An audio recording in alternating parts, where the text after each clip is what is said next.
y estaba dando la introducción con esta oración a un canto. Esperemos que mientras presentamos el video, hermana Gloria vuelva a reanudar. Creo que ya llegó. Gloris, ¿no te escuchabas? Ok. ¿Retomo la oración o nos vamos con el Sí, video? adelante, adelante.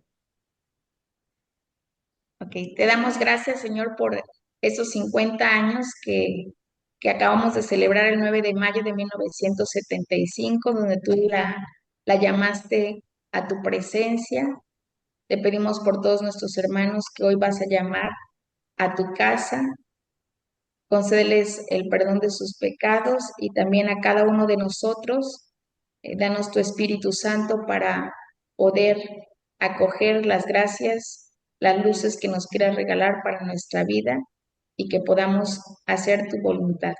Todo esto te lo pedimos por Jesucristo nuestro Señor. Amén. Amén. Amén. En el nombre del Padre, del Hijo y del Espíritu Santo. Amén. Y Amén. ahora los invitamos a ver este video de su nacimiento al cielo, uno de los 8 videos que se han hecho para compartir este gozo con nuestros hermanos, ¿verdad? De todo lo que nos ha regalado Jesús al mundo, a la iglesia, a nuestra congregación, a nuestros destinatarios a través de la vida y obra de la sierva de Dios, Marta Cristo. Adelante.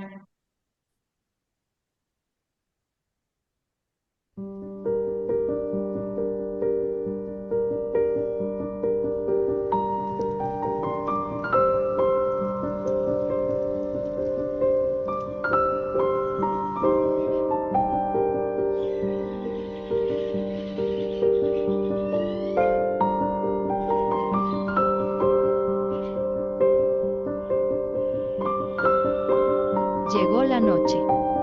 Hermosa noche del mes de mayo.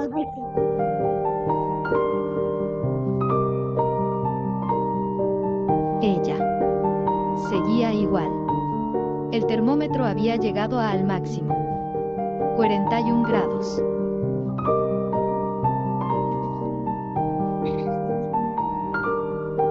En su mano derecha le habían colocado la imagen de madera de la Virgen Santísima. Esa que nuestro Padre le había regalado. Ahí estaba la Inmaculada, a su lado. Como ella se lo había pedido un 15 de agosto de 1971. Hoy en la fiesta de la Santísima Virgen quiero comprometerla. Le voy a pedir que cuando muera en esos momentos esté ella a mi lado. No en visión. No es que la quiera yo ver así, sino que yo sepa, que esté segura de que ella va a estar ahí conmigo para ayudarme. Hoy se lo voy a pedir.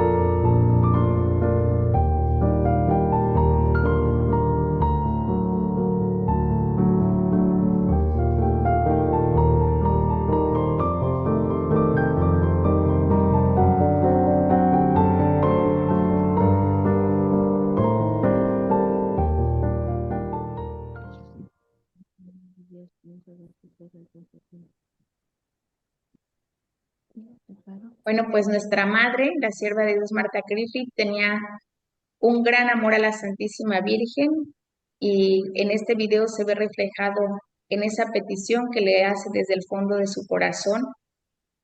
Y bueno, lo que le pide es que así como la ha acompañado toda su vida, desde su infancia, su tierna infancia, donde su mamá le inculcó este gran amor a ella y que siempre la tuvo presente en su vida y que en su trayectoria como adolescente, como joven, ya en la vida consagrada, siempre estuvo a su lado, pues también en este trance, en este ir a la casa del Padre, pues le hace esa petición y ella misma dice textualmente que está segura que la Santísima Virgen la escuchó y puntualiza, no es que te quiera ver en una visión, que se me aparezca, pues algo así como un regalo muy grande, ¿verdad? Sino solamente que siga teniendo esa certeza de que tú me acompañas porque siempre has estado conmigo. Y bueno, que ella nos conceda amar cada día más a la Santísima Virgen como ella lo hizo. Adelante. Gracias, Gloris. Damos paso ahora a Madre Cristi. Gracias. Bueno, pues tengo el gusto de presentarles a todos ustedes al padre Carlos Francisco Vera Soto. Él es misionero del Espíritu Santo. Hoy nos va a dar la conferencia de Marta Crislip, su legado al mundo y a la iglesia de hoy. El padre Carlos Francisco Vera es doctor en Historia Eclesiástica por la Pontificia Universidad Gregoriana de Roma. En la actualidad, coordina la Delegación de los Misioneros del Espíritu Santo para la investigación y difusión de la espiritualidad de la cruz. Ha escrito más de 20 libros cuyas publicaciones están en la editorial de la Cruz en la Ciudad de México.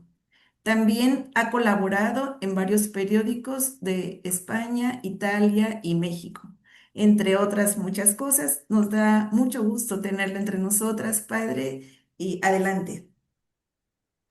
Pues mucho gusto de estar aquí con ustedes platicando sobre una mujer que ustedes aman. Eso lo hace más fácil, pero también para mí es como que me da hasta miedo hablarles de algo que ustedes saben mucho más que yo. Bueno, yo he trabajado varias cosas sobre la Madre Marta y entiendo que es una figura que en la espiritualidad de la cruz poco a poco se va abriendo paso. No, pues por eso mi propuesta es conocer un poquito más sobre la vida de esta mujer que se enclava toda ella en el siglo XX. Esta muchacha, primero y joven y después adulta, desarrolló un perfil claro y atractivo con muchos matices inspiradores para otras mujeres. Supo ser valiente y asertiva en las adversidades, tenaz en toda obra buena y por ello una mujer libre que dedicó su vida en favor de los demás. Santo Tomás dice que la libertad solamente es obrar en el bien. Entonces, cuando una persona se decide a estar del lado de hacer el bien, pues es la persona libre por excelencia, porque hace verdaderamente lo que el ser humano está llamado a hacer. Pues sus datos, creo que ustedes los conocen. Marta nace el 23 de junio de 1914 a las 6:30 en la Ciudad de México. Sus padres fueron don Alfredo Chrysler Rapp, de origen alemán, pero también con una madre francesa. Por lo tanto, con una mentalidad y una cultura europea y con esos valores cristianos firmes y cargados de tradición. Y por su madre, doña Paula Ibarrola Vértiz, pues eran de familias aristocráticas mexicanas reconocidas por su honradez, trabajo y valores cristianos. Qué importante es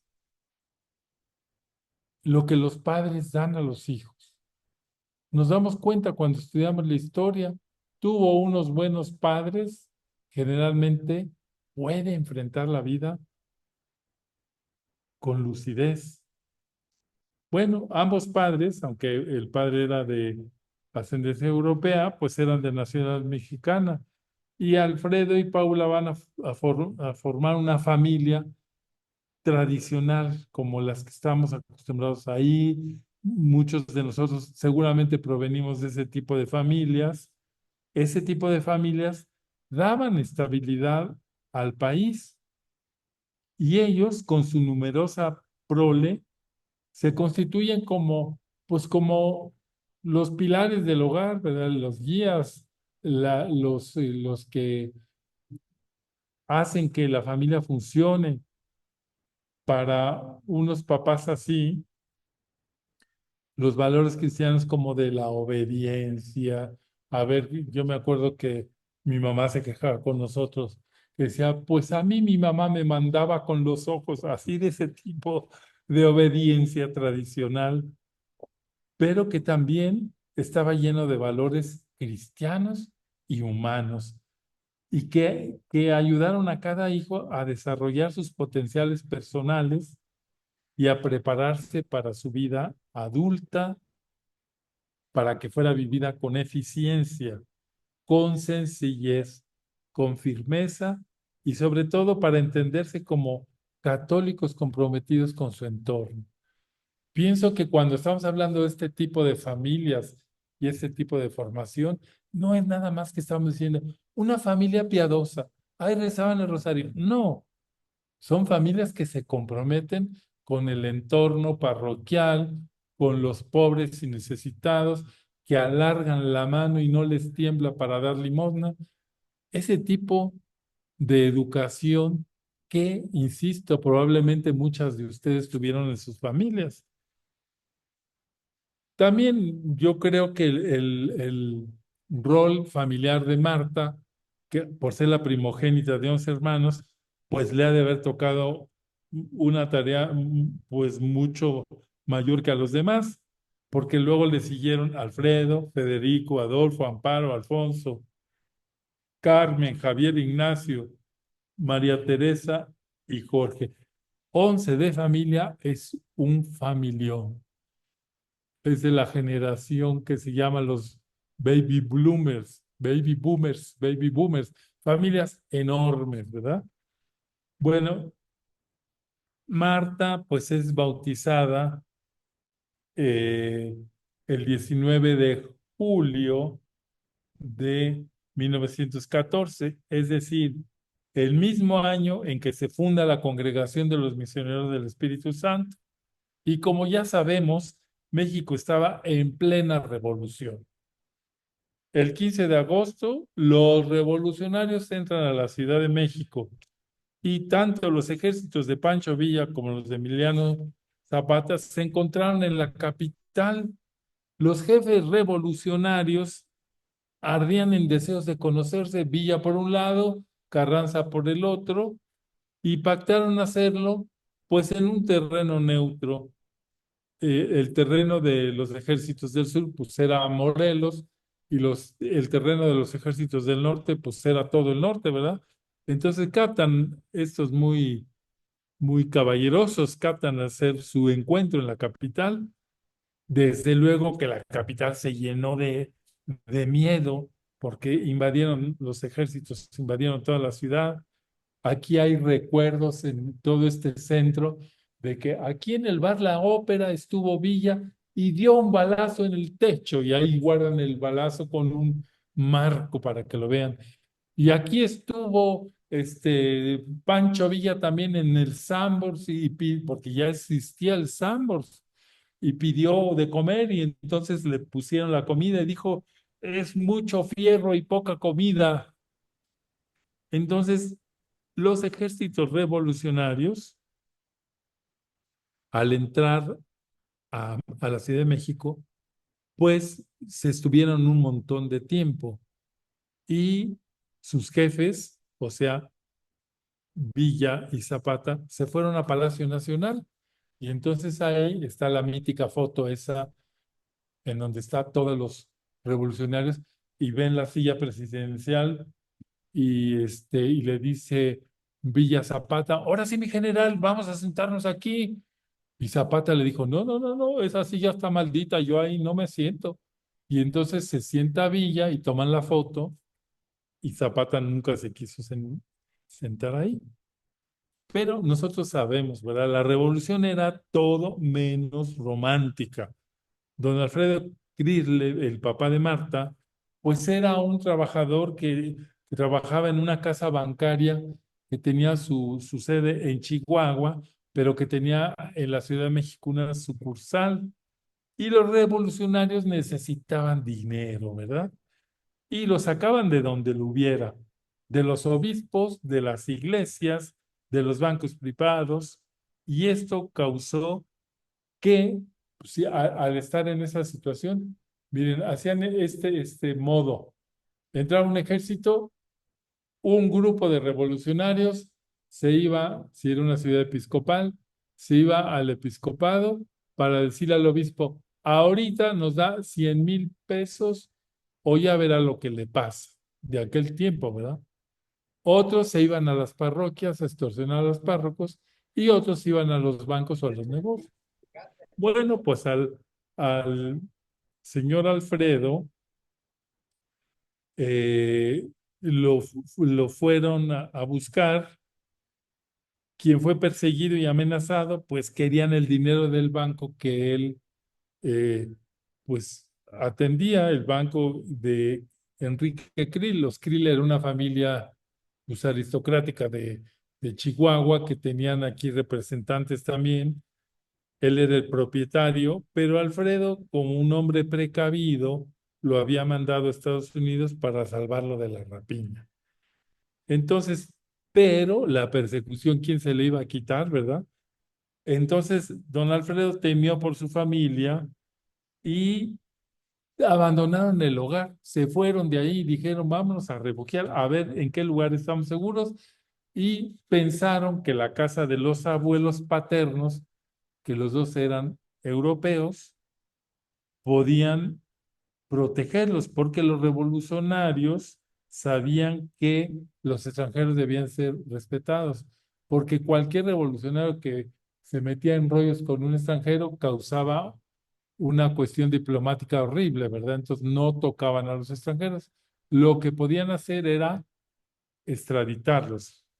Bueno, en las historias familiares de los Crisler, la madre Marta recordaba esto, ¿verdad? Decía, bueno, pues mi mamá me contaba que cuando yo estaba muy chiquita eh, y cuando pasó aquella huida y que yo era una niña, tenía 2 meses de edad, entonces mis papás urgidos, a ver, me agarraron y con lo puesto se fueron a la casa de los abuelitos a refugiar.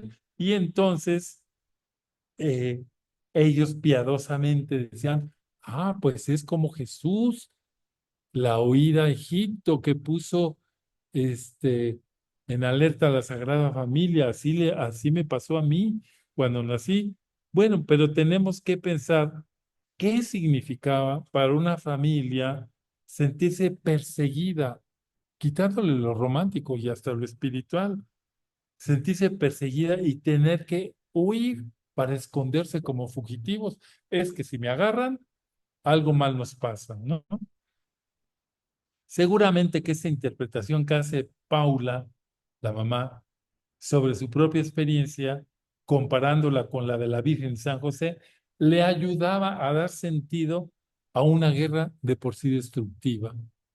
Decía, algo bueno habría que tener, pues nos configura un poquito con la Sagrada Familia.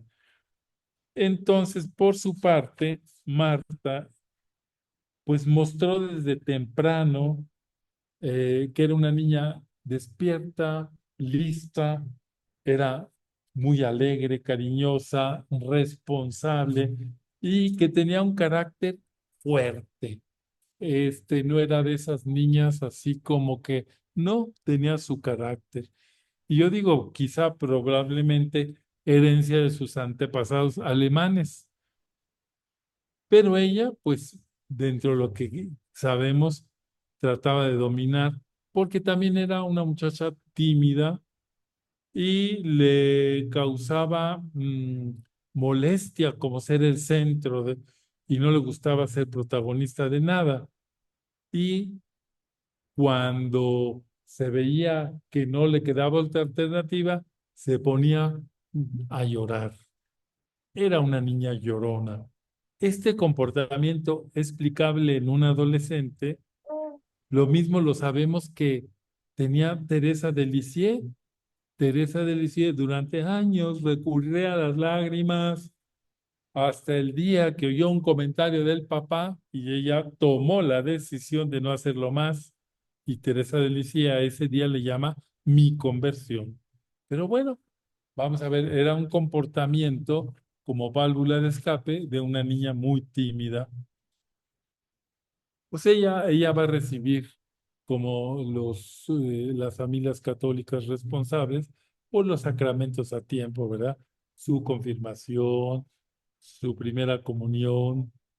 Y desde luego yo quiero subrayar ahí, porque sí es importante, miren, En el caso del padre Moisés Lira, que pierde la mamá a los 6 años, ¿cómo sufrió? ¿Cómo sufrió? Porque le faltó el calor de una madre. En cambio, Marta tuvo la suerte de que su madre le diera una educación humana y espiritual que fue el fundamento de su vida. Lo sabemos bien. La madre forma el corazón de los hijos y Paula sembró en el corazón de esa niña tierna, sensible, sembró pues la semilla de la devoción, sembró el amor a la Virgen Santísima y esa semilla pequeñita de la niña después va a tener mucha importancia en su vida. Y pues yo también hago un paralelismo, como en la experiencia de la Beata Concepción Cabrera, que dice, en las rodillas de mi madre aprendí a amar a María. Así Marta, al tener una madre tan solícita, le facilitó que más adelante ella pudiera identificarse en la Santísima Virgen. No solamente identificarse, sino hacerla el polo de una espiritualidad personal. No sé si ustedes lo sepan, porque la mayoría de ustedes son mujeres, pero cuando una mujer tiene una mamá que no es amable, que no es bondadosa, que no es cariñosa a la personita que tiene de hijo o de hija, después le cuesta un trabajo inmenso identificarse con la Virgen Santísima y tener una verdadera devoción. Fíjense ustedes. Entonces, Marta tuvo la suerte de tener una mamá y eso le permitió tener un perfil. Otro de los rasgos interesantes de Marta está en su aplicación a los estudios. También les hago ver esto, miren. Pues estábamos hablando de una niña de principio del siglo XX. Marta se aplicó en los estudios y esto no era lo común, no era lo común. Las niñas con trabajitos estudiaban la primaria, con trabajitos, y era lo que estaba bien visto. En, yo, por ejemplo, les digo la experiencia de mi mamá nació en 1916 y pues era de una familia bien, pero mi mamá estudió la primaria y tan tan. Tenía una ortografía muy buena, una caligrafía muy clara, sabía hacer las cuentas mejor que yo que estudié una ingeniería, pero de ahí no pasaban. Y yo le preguntaba, oye mamá, ¿y tú por qué no estudiaste? Ay, no, hijo, eso no se usaba. Iba yo a estudiar. Bueno, aquí es, a ver, porque ustedes cuentan así como no era lo habitual. Yo creo que eso es un influjo europeo de los papás. Estaría bueno indagar, eso no lo sé, cuántas personas entraban a la universidad en tiempos de la Madre Marta. ¿Cuántas mujeres? Poquísimas. Bueno, pero ella entra primero a la Academia Infantil Motolinía, que está dirigida por la señorita Dolores Echeverría, que después tendrá un papel importante en la vida de Marta, no importante, muy importante. Era la famosa Madre Lola que andando el tiempo, pues fundaría junto al padre Edmundo Iturbide la congregación de las misioneras de Jesús Sacerdote. Entonces, yo aquí destaco algo rápidamente. La madre de Dolores Echeverría era sobre todo una maestra, ¿verdad? Su vocación era ser maestra. No sé si ser religiosa, pero ser maestra sí. Ella estaba formada, su carácter, su pedagogía era para ser maestra. Y pues de inmediato la personalidad seria y aplicada que tenía Marta y que dejaba ver desde joven una gran responsabilidad, pues llamó la atención en las maestras. Una, ni- una niña seria, no es relajienta, no es fodonga, no anda sucia, es una niña aplicada. Y entonces, pues le toman cariño, tanto las maestras como sus compañeras. Y era de esas alumnas aplicadas, pero humildes, porque también es una cosa que quiero destacar de la personalidad de Marta, que hay personas que son muy aplicadas, muy estudiosas y son odiosas, que se sienten la última Coca-Cola del desierto.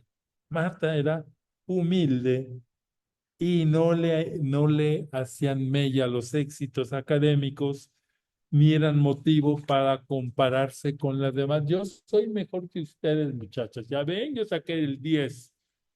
No. ¿Y por qué digo esto y cómo lo sé? Pues lo sé por lo que voy a decir más adelante.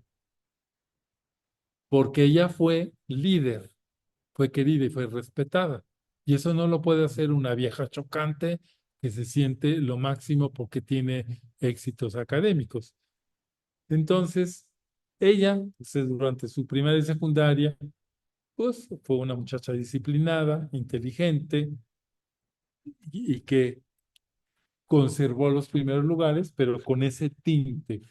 A este perfil de niña y joven que Marta tuvo, hay también un rasgo interesante. Eh, yo no sé qué tan común crean ustedes que sea que un niño o una niña o una joven no digan que son cosas del tiempo. No, esto es de persona que se interese por una obra apostólica. Yo no sé, yo pienso en mis sobrinos y mis sobrinas y digo, no es normal, se necesita un ambiente muy especial porque ella rápido, desde su temprana edad, se interesó por lo que había de apostolado en la parroquia y por lo que había de apostolado en su colegio. En pocas palabras, a muy temprana edad va a manifestar su liderazgo sobre sus compañeras, pero entendido como servicio. Ser tan piadosa, pero sin afectaciones ni exageraciones, complementaban a la perfección ese ardor apostólico juvenil. También qué feo es, me perdonan ustedes, un fervor exagerado, es chocante. Cuando uno dice, ay, pues no, tiene, y Marta buscaba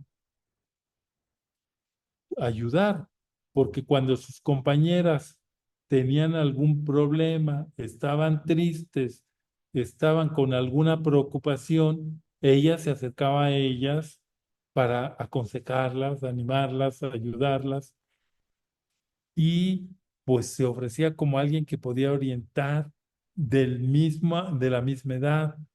Y mucho de eso, gracias a su atinado consejo y cercanía y su piedad, pues las muchachas se preguntaban, bueno, ¿y cuál es el secreto de esta niña, verdad? Y pues desde luego que se daban cuenta que era su cercanía con Dios, su oración, su fervor. Porque además Marta se distinguió por trabajar en la parroquia con los jóvenes. Y un rasgo que empieza en ella desde adolescente es que va a sentir un amor por los sacerdotes. Yo pienso que este es un rasgo también poco común. Pues, ¿quién se fija en los sacerdotes? Si normalmente muchos son de mal humor. Bueno, no sé, no sé si estoy hablando mal, pero yo a veces digo, yo me siento en el confesionario y 80 quejas son de los padres que tratan mal a los... Y es verdad. Pero aquí aparece un rasgo que yo digo, yo me lo adjudico para mí, es un rasgo de la espiritualidad de la cruz. Antes de que ella perteneciera a eso, tiene ese amor. Y todo esto hecho por aquella jovencilla, yo digo, es admirable. Ahora nos damos cuenta con la canonización de algunos adolescentes y jóvenes, como ahora sabemos de Carlos Acutis y de otros, caemos en la cuenta que la santidad no es cosa de años, sino que hay, yo digo niños, jóvenes, hombres y mujeres, que viven desde su primera infancia muy centrados en Dios y buscan hacer su voluntad. Yo digo, fíjense lo que les voy a decir. Si Marta Crisler hubiese sido llamada a la presencia de Dios en su juventud, estoy convencido que ya podríamos proponerla como modelo de la juventud por su amor a Dios, por su ardor apostólico, por su amor y respeto a los sacerdotes. Ya decíamos, a ver, si se hubiera muerto a esa edad, decir, ay, pues destacó, pero Dios no quiso, más bien Dios quiso que como otros santos probara el crisol del amor sublimado y purificado.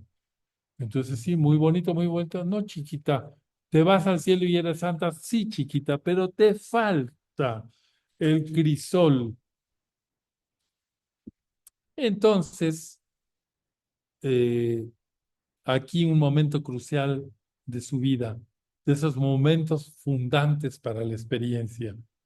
Eh, en el último año de su bachillerato, el colegio va a organizar unos ejercicios espirituales y el sacerdote que lo dirigió fue nada menos que el padre Edmundo Iturbide, que pues era muy cercano a la madre de Dolores Echeverría. Y ella en sus ejercicios desde el primer momento sintió que Dios le hablaba por medio de ese padre.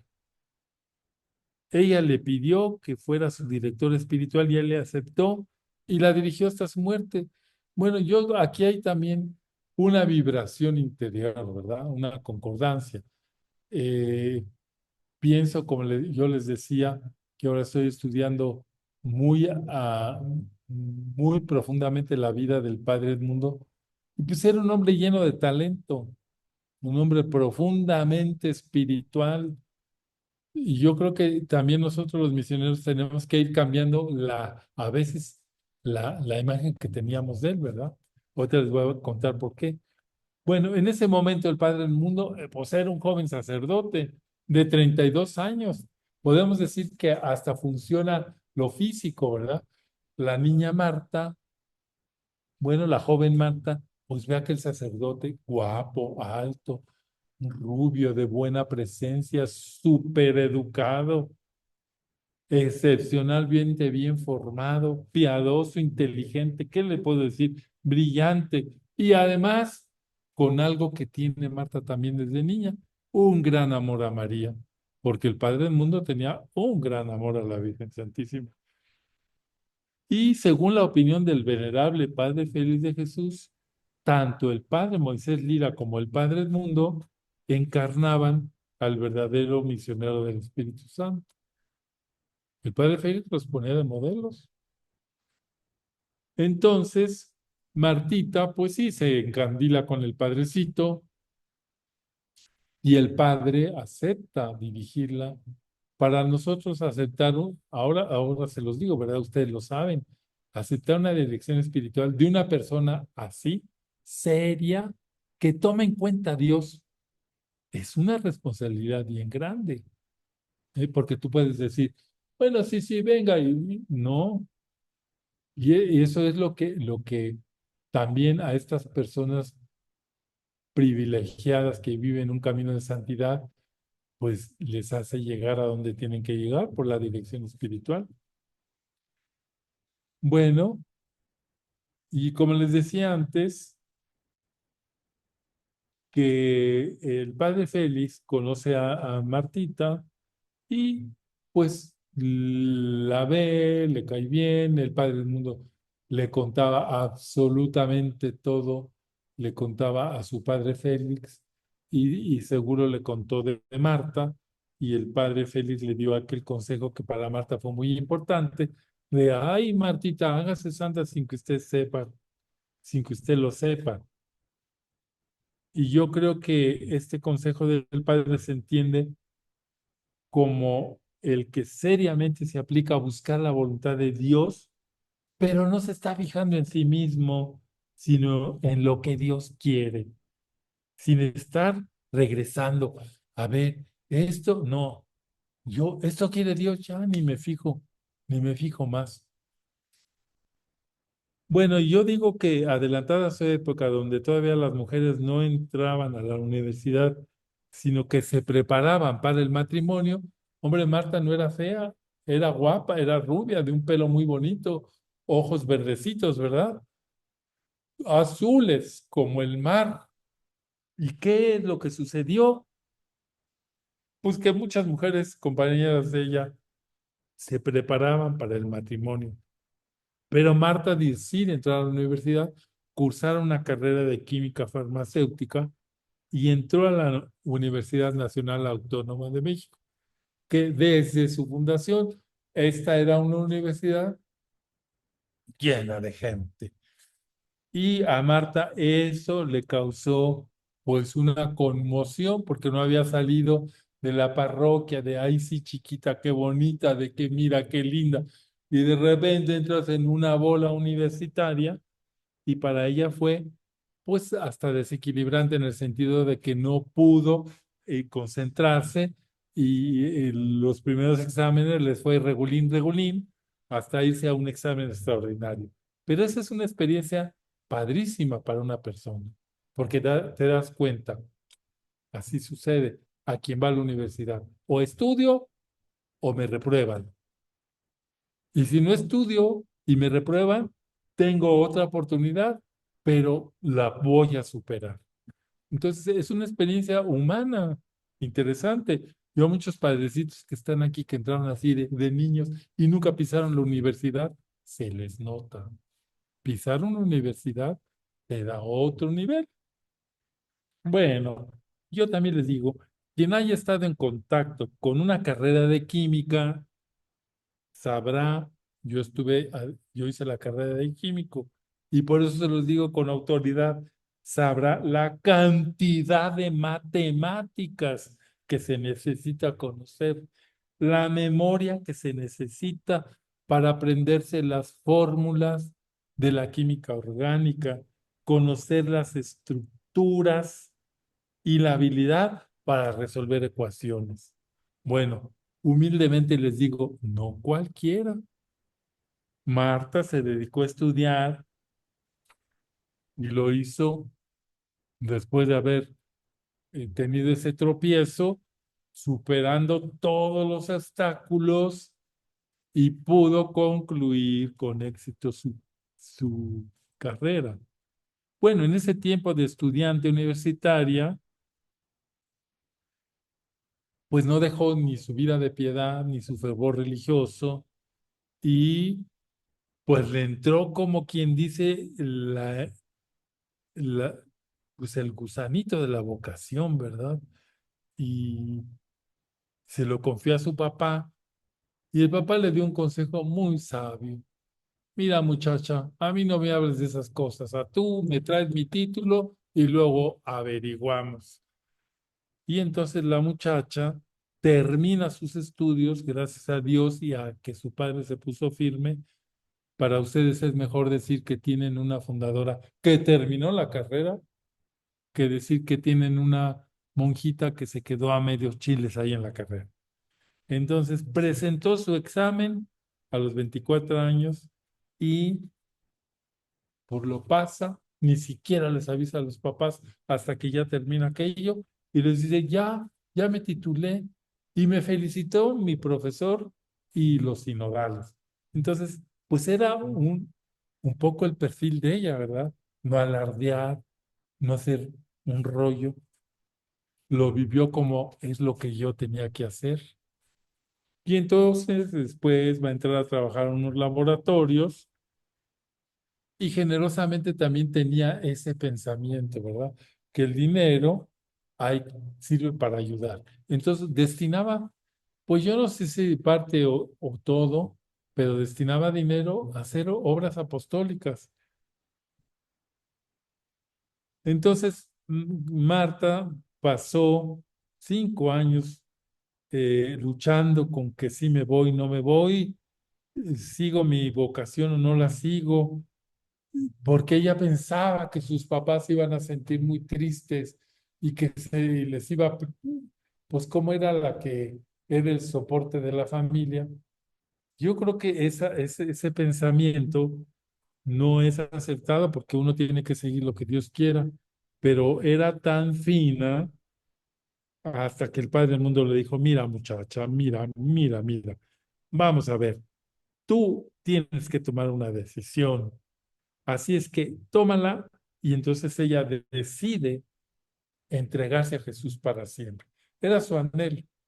Y que si los papás sufren, pues que sufran, nadie se muere porque le dice que un hijo que se va al convento. Y entonces va a entrar como postulante a los 28 años. Pero entonces es una mujer que ya hizo unos estudios, que tuvo una vida, que tenía una vida de piedad y que tenía un liderazgo y que tenía una obra apostólica. Pues entra muy madura a la vida religiosa. Y este aquí que entra con las misioneras de Jesús Sacerdote, donde había estudiado su primaria y secundaria, porque además eran fundadas por su amado padre y director espiritual, don Edmundo Iturbide. Y ella va a escoger un nombre, pues muy de acuerdo a su perfil, ¿verdad? Religioso. Marta de la Inmaculada.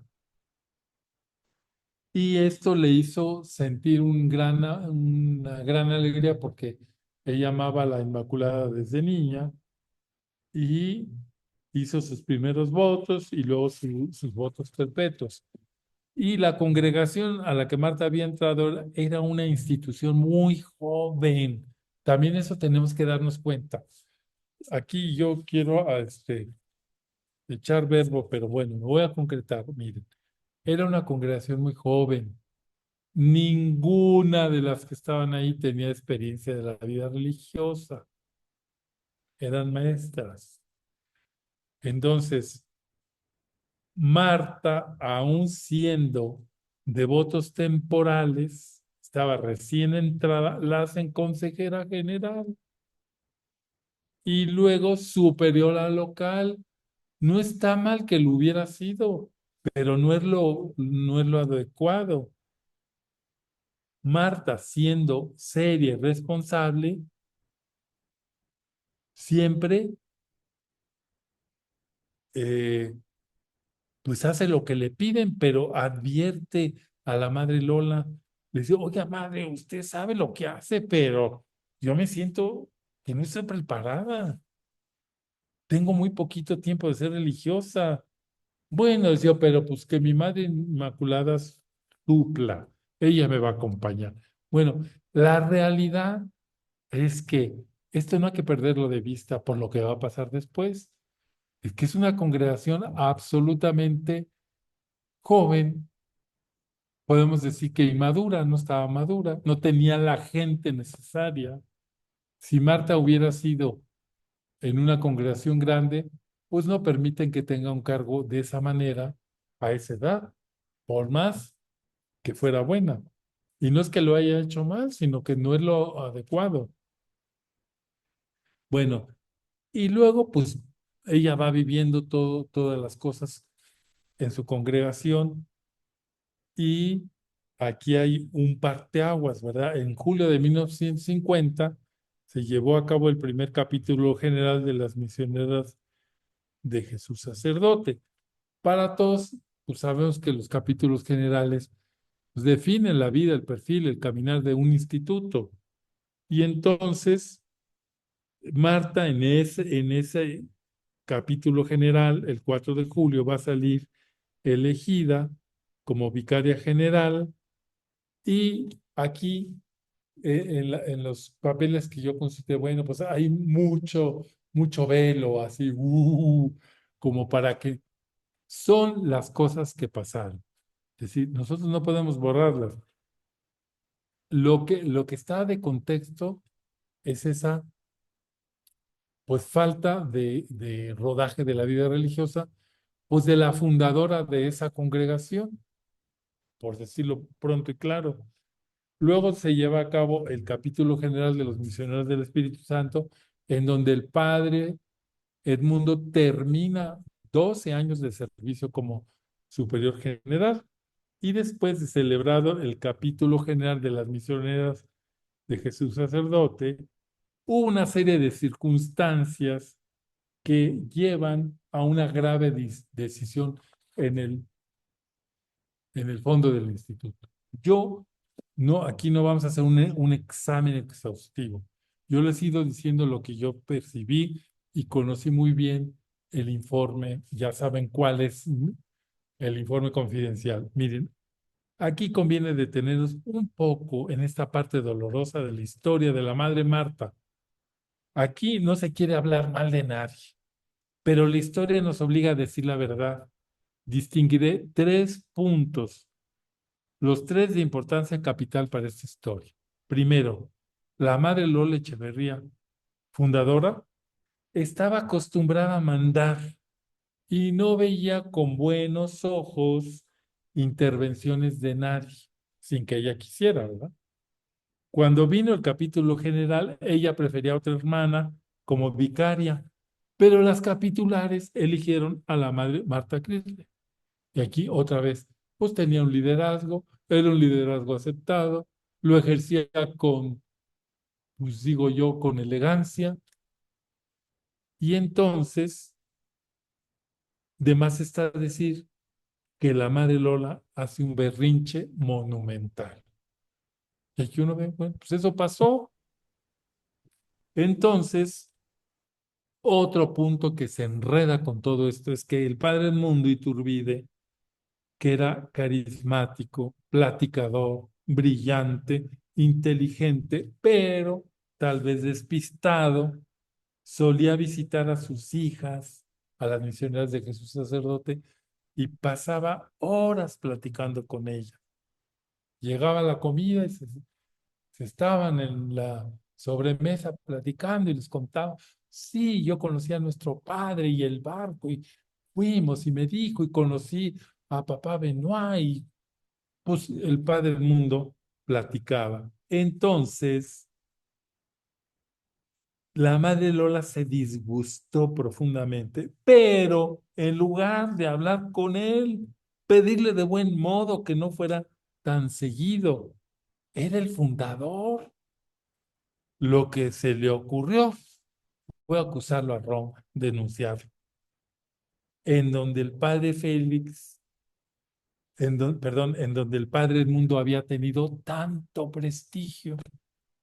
El padre Edmundo entraba al Vaticano como Pedro por su casa, cardenales, secretarios lo admiraban y de repente llega una acusación, no sé de qué tipo, no me acuerdo, pero el caso es que las incomodó a la madre Lola. Esta acusación acarrió el alejamiento del padre Edmundo y el sufrimiento de muchas misioneras de Jesús Sacerdote. La madre Marta, antes de dar un paso definitivo, consultó a la autoridad eclesiástica. Era una mujer prudente. ¿Qué es lo que leyó la madre Marta? Pues es una injusticia la que le están haciendo al padre fundador. Nos ha dado el Espíritu, nos ha dado pues todo lo que nos ha dado todo. Y ahora resulta que lo desconocemos, pues ella no estuvo de acuerdo. Y entonces Marta recibe una carta escrita por el Padre del Mundo, donde, entre otras cosas, le va a decir las circunstancias de los últimos tiempos. Fíjense qué humildad. Y mis muchas deficiencias me obligan a retirarme y a mantenerme al margen de todo por el tiempo que Dios quiera. Tanta. La madre Marta estaba en ese momento de superior en Puebla. Ella, pues al darse cuenta, empieza a consultar autoridades eclesiásticas para que pues le digan, porque no sabe qué hacer. Ella solo quiere ser fiel al espíritu del fundador. ¿Qué es lo que conviene hacer? Entonces, fíjense, cuánto sufrimiento de la madre Marta. Por eso les digo, Dios quiso que pasara el crisol. Y en todo esto, pues el Padre del Mundo se mantiene alejado, ¿verdad? Entonces, después de recurrir a varias instancias eclesiales, Monseñor Luis María Martínez, otros sabios sacerdotes, hasta ir a dar con el mismísimo delegado apostólico, Monseñor Guillermo Piani, que la acoge de una manera pues muy cálida y a nombre de la iglesia se interesa de su problema. Y entonces Marta se vuelca en decirle pues todo lo que tiene, ¿verdad? Y entonces pues ahí nace la idea de pedir la dispensa de votos y otras 20 hermanas que la siguen porque piensan igual que ella y pues ella era la vicaria general en último término, entonces pues era la que seguía. Y entonces, muy prudentemente, la madre Marta hace que cada una de esas 20 hermanas expliquen el motivo por el cual quieren renunciar a la congregación de las misioneras de Jesús sacerdote. Entonces, además de práctica, lista, porque no decir, fue una cosa de la madre que ¿cómo se dice? Las manipuló. No, no, no, no. Ella les dijo, a ver, hermana, ¿usted por qué quiere dejar eso? Y entonces, una tras una, le escribió el motivo. Entonces, la madre Marta podría decir, pues ellas solitas quisieron. Entonces, ¿qué sucedió? Eh, entonces, el señor delegado apostólico le dice, mire, el obispo de Veracruz es un santito, y sí es verdad. Dicen que era muy buena gente, Monseñor Pío López y Estrada. Y entonces, váyalo a ver, vaya a ver qué le dice. El obispo la recibe como un papá y le dice, mire, váyanse a Orizaba y a Córdoba. Ahí ustedes estarán bien. Entonces, con ese apoyo de la jerarquía, es fundamental eso, ¿eh? Le comunica al delegado apostólico, mire, sí resultó que nos acogió.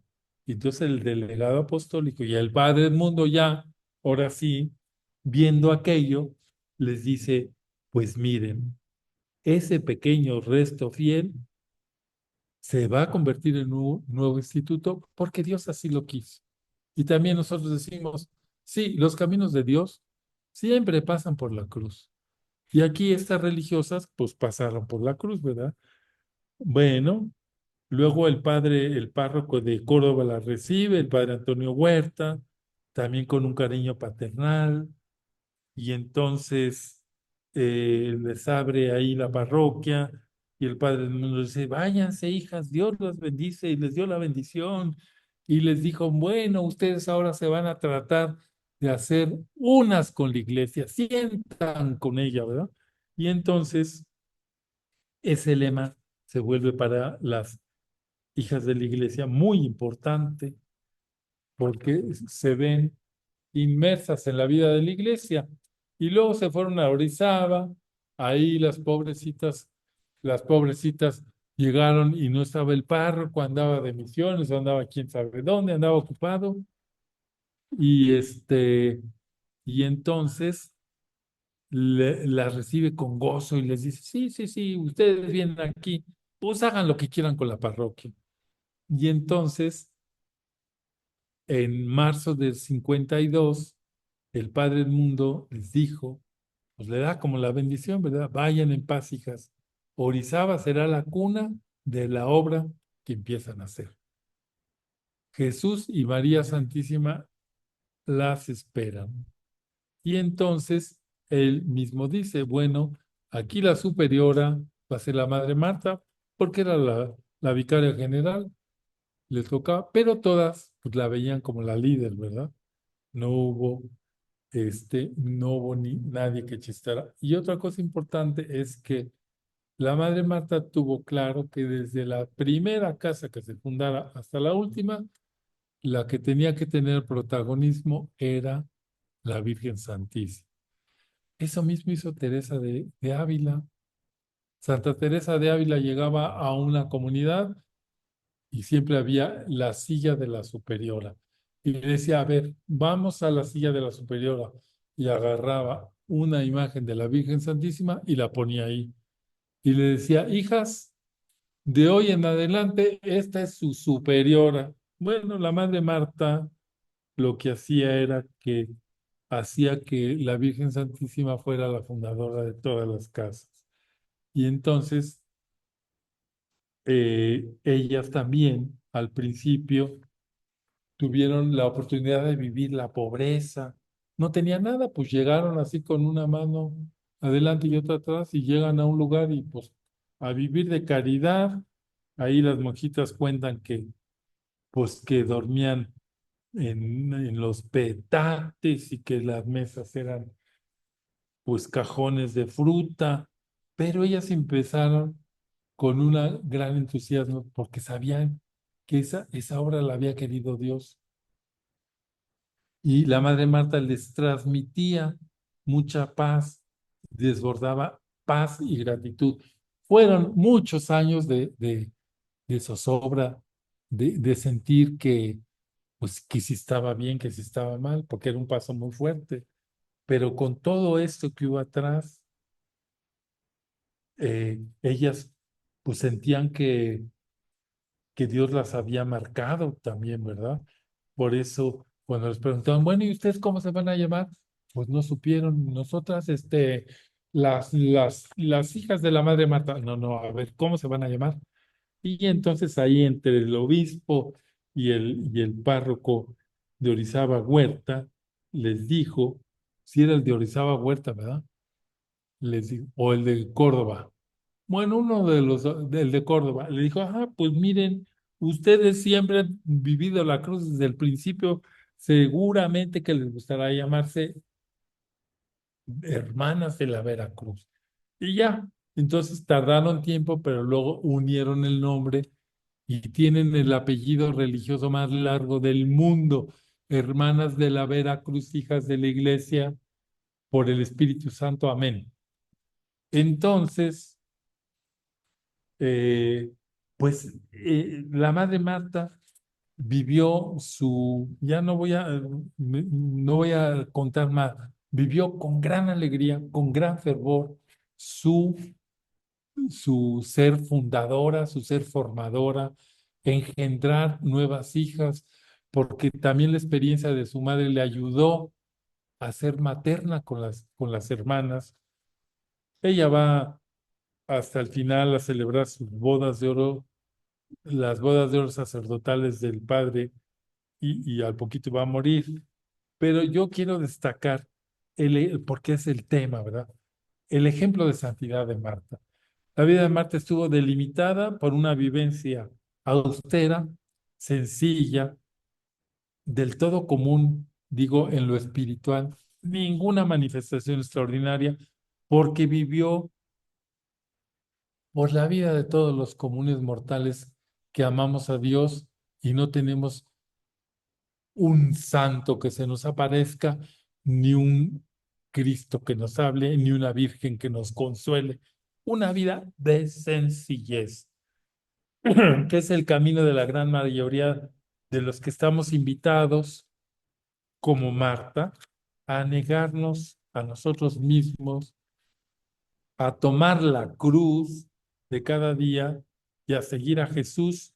Pero Marta lo hizo de una manera fiel, constante, sin lamentos, asumiendo el afán de cada día con amor.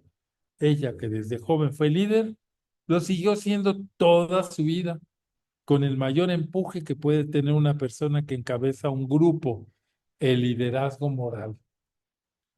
Tuvo un marcado espíritu eclesial, una exquisita pureza de alma, se le ve en su mirada, recta, abnegada, sencilla.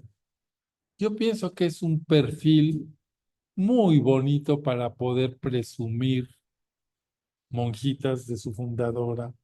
Vivió una exquisita caridad, dispuesta siempre a cumplir la voluntad de Dios. Se entregó a su congregación sin poner condiciones. Sus defectos tendría porque, si no, ¿cómo?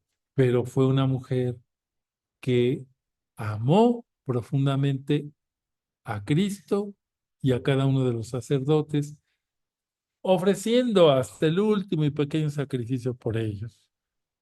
¿Eh? Y también intensamente el misterio de la iglesia.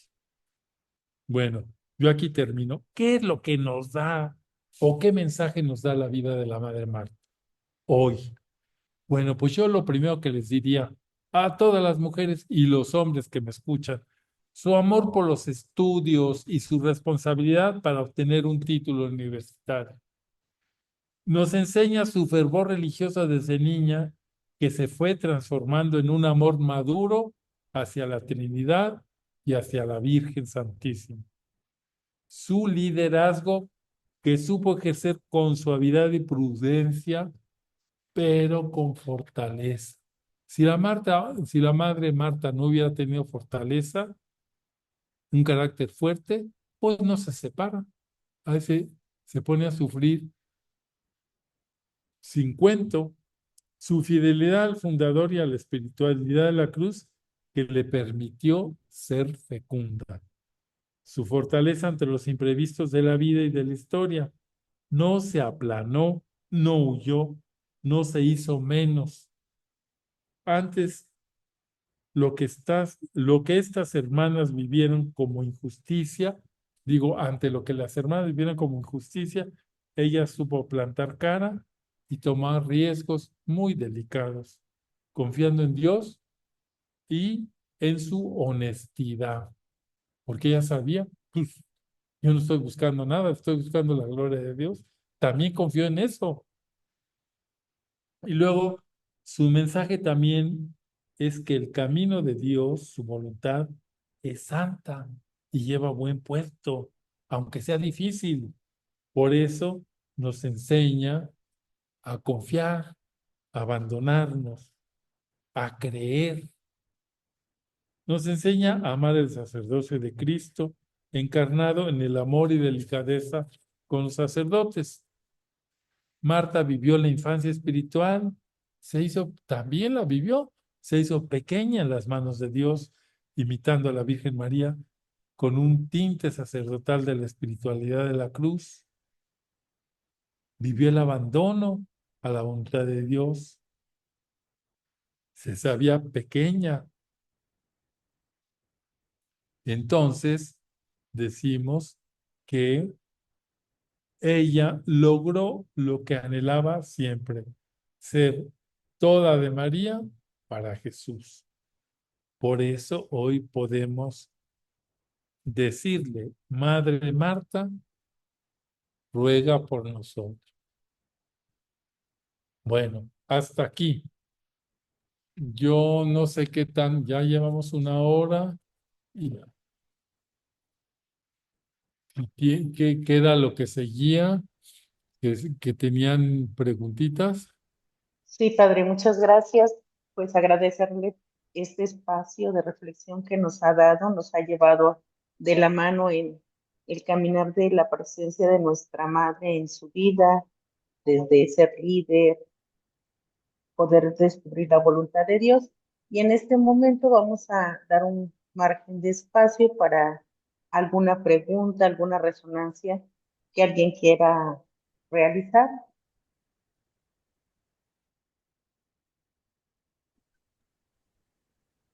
También los invitamos a poner en el chat su reflexión, alguna pregunta, si es que no les sirve el micrófono.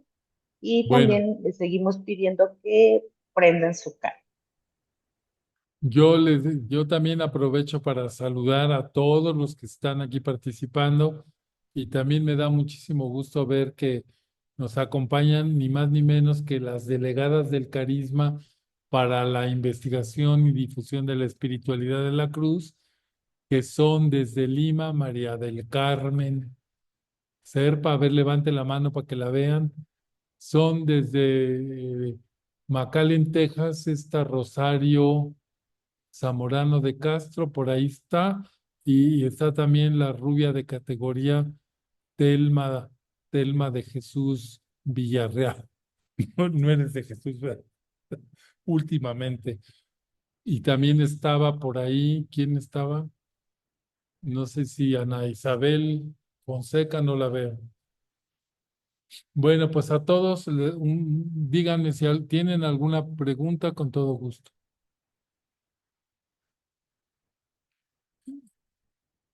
En el chat vamos a ver, ¿ya? Deme 5 minutos.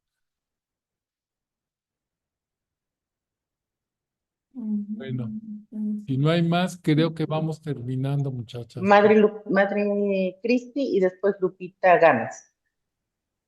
Bueno, yo quiero agradecerte, Padre, mucho este recorrido que nos hiciste de nuestra madre, pero quiero decirte que mucho me gustó la forma y la delicadeza con que tocaste la historia de nuestra madre en esta parte Sí, dolorosa. Y pues eso, felicitarte por la forma como lo hiciste y creo que nos iluminó mucho los 3 puntos claves de lo que ella vivió en ese momento, pues sí. en esos momentos. Gracias. No, con mucho gusto. Y sé que es pues una cosa que Dios la permitió, pero que es también fuente de salud. Es la cruz, ¿verdad? Este, Gámez, Lupita, abre tu Lupita. Ya, ya. Compadre, yo más que preguntar, como yo la conocí hace como 50 años, entonces puedo decir, ¿cómo se llama? Bueno, a mí me inculcó mucho el amor a la Santísima Virgen. Tengo un librito que ella me regaló del Rosario, que es como el que tiene en su reclinatorio ahí en su museo. Y y platicarle también el temperamento de la Madre Marta, de mi reverenda Madre Marta, era fuerte. Y así como que Claro, cuando estaba en secundaria la veíamos y así, hoy viene la Madre Marta y así calladitas te ves más bonita, pero bien que se daba cuenta y decía, a ver, ven para acá, pero bueno, no corregía, cosas así de que de chicos, y así como que hoy uno así, trágame tierra, y ella, tú no te apures, ¿es tu novio? No. Y estos versos, pues yo los hice, pues serías un volcán en erupción, no, o sea, muchas anécdotas de ese tipo, pero el miedo, o sea, porque imponía, era muy tierna y eso, pero pues por su mismo temple, así como que ahí viene la Madre Marta, cállense, y nos callábamos, ¿verdad? Entonces, ahorita estarte oyendo platicar de todo eso, que bueno, creo que lo he oído en algunos de sus libros de su vida, pero el haberla conocido, el haberla así abrazado, tengo mis cosas que me escribió ella, los mandé para causas y mi testimonio como exalumna de la Veracruz, porque de todas las que están ahí, yo creo que yo soy la de las, así, bueno, no tan joven, no tan joven, que me tocó antes de que estuviera en el colegio, estábamos en la casa de la señorita Magda, ¿era Magda? Sí, ¿verdad? Ahí empecé yo mi secundaria, ¿verdad? Entonces me tocó la secundaria a los 3 años y 3 meses con la madre Marta me dio mecanografía y taquigrafía. Entonces, pues no, aquí, pues sí, aquí la tengo. bendito Dios que tú eres un testigo vivo de esa. Sí, claro, yo Sí, digo que a mí esa personalidad seria y pues claro, si no, no hubiera hecho lo que hizo, formar estas monjitas y acompañar el proceso de tantas mujeres, se necesita un carácter firme, desde luego. sí. Bueno, Hermoso, Pues hermosa tu plática. va- Me encanta haber compartido eso contigo, que no sabía, no lo habíamos platicado aquí en Monterrey, pero bueno, ya lo sabes. ya Entonces, lo saben ahí. Saludo también a Mario orgullosa de mi Martínez. instituto de la Veracruz. Mario Martínez, el encargado de Causas Monterrey, para que, Saludos, padre. para que promueva también a la Madre Marta, por favor. La hemos promovido, Sí, ya estamos promoviendo a todos. la Mayo. estamos promoviendo, así es. Y hace poquito estuvo aquí la Madre Gloria dándonos una conferencia, 4 Muy días. bien, muy Ay, bien. Pues mucho gusto, Estamos dos Arturo. regios, Mario y yo. Hola, Sí. Mario. No, hay 4. Somos No, 4 hombre, ahí por debajo. Telma también Y estoy está, yo, Lupita, Telma. Espérame, Telmis. espérame. Ok, Yayito, y Chayo, Y ahí pero está Chayo buenas ya no noches. Me venga. gustó verte. Igualmente. Pues Pues bueno, sí, muchas gracias. Vamos a pasar ahora con la oración final. Si no hay otra pregunta, ¿alguien más que quisiera aportar algo? Adelante, hermana Celi. Bueno, les invitamos a terminar este momento de gratitud a Dios por lo que nos ha compartido el Padre, pues como lo hacía también la Madre Marta en cada momento, con la oración que tanto le gustaba. Bajo tu amparo nos nos acogemos, acogemos, Santa Madre de Madre de Dios, Dios, no desprecies las desprecies las súplicas súplicas que te hacemos en nuestras necesidades. Antes antes bien, bien líbranos líbranos de de todos todos los los peligros, peligros, oh Virgen Virgen gloriosa y gloriosa y bendita. bendita, Ruega por nosotros, Santa Madre de Dios, para que para que seamos seamos dignos de dignos de alcanzar alcanzar las gracias y promesas de nuestro Señor Jesucristo. Amén. Amén. Causa de nuestra alegría, ruega Ruega por por por nosotros. nosotros. Muchas gracias. Muchas gracias a todos Gracias, y Dios Padre. los bendiga. Gracias, igualmente. Gracias. Gracias a todos. Gracias. Gracias a todos. Dios les A Luego, bendiga. todos. Gracias. Gracias, hermana. buenas noches. Buenas Buenas noches, noches. Buenas Padre. noches. Gracias. Buenas noches a Buenas todos. noches. Saludos, Madre Magda. Jocelyn. Saludos, Madre Lupita Valero. Gracias, maestra Sandra.